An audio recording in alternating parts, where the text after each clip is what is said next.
Hello and welcome to another devlog. My name's Layla and together with my husband Jim, we are working on a game called The Third Tourist. You can wishlist The Third Tourist on Steam and you can subscribe on our YouTube channel to see the devlogs that I'm hoping to publish more regularly. In this video, I'm hoping to show you how we build our atmospheric feeling using lighting and fog. So first of all, we're going to have a look at our celestial system. That's a sun light and a moon light. And you can just see the sun just here in the top middle of the screen. We also have a day-night cycle manager. And to get that northern hemisphere autumnal feeling, we have actually offset the sun to 30 degrees. So it's not going to be directly overhead, and you'll see that with the shadows once we start playing.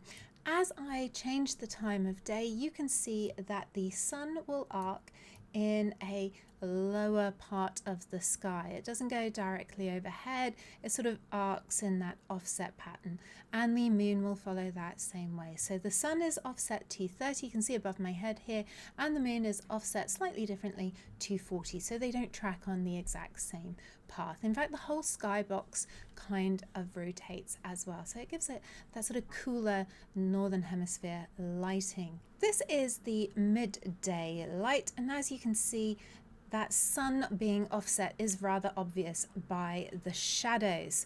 Now, if I change the time of day to be earlier in the morning, let's go and do that.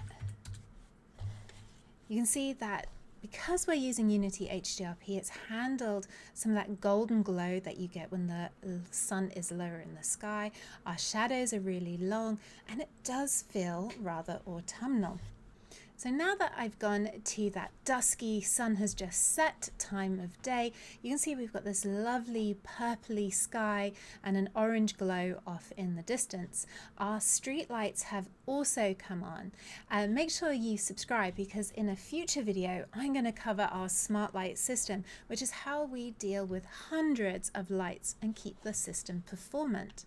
Now if I come up here, you can see that that is really pretty.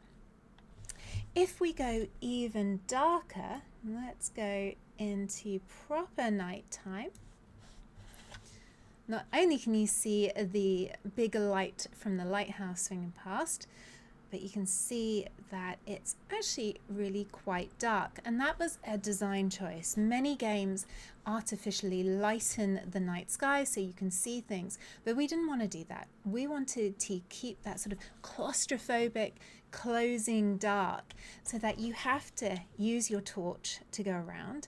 When you're on the street, you maybe feel safe, but if you want to venture off into the woods up the back, that might feel a little bit more intimidating, and you'll have to use your torch to try and find it. So we really wanted to build on that sort of dark forebodingness. Now the other way that we build in atmosphere is by using volumetric fog. Again, something that we get out of the box from Unity HDRP.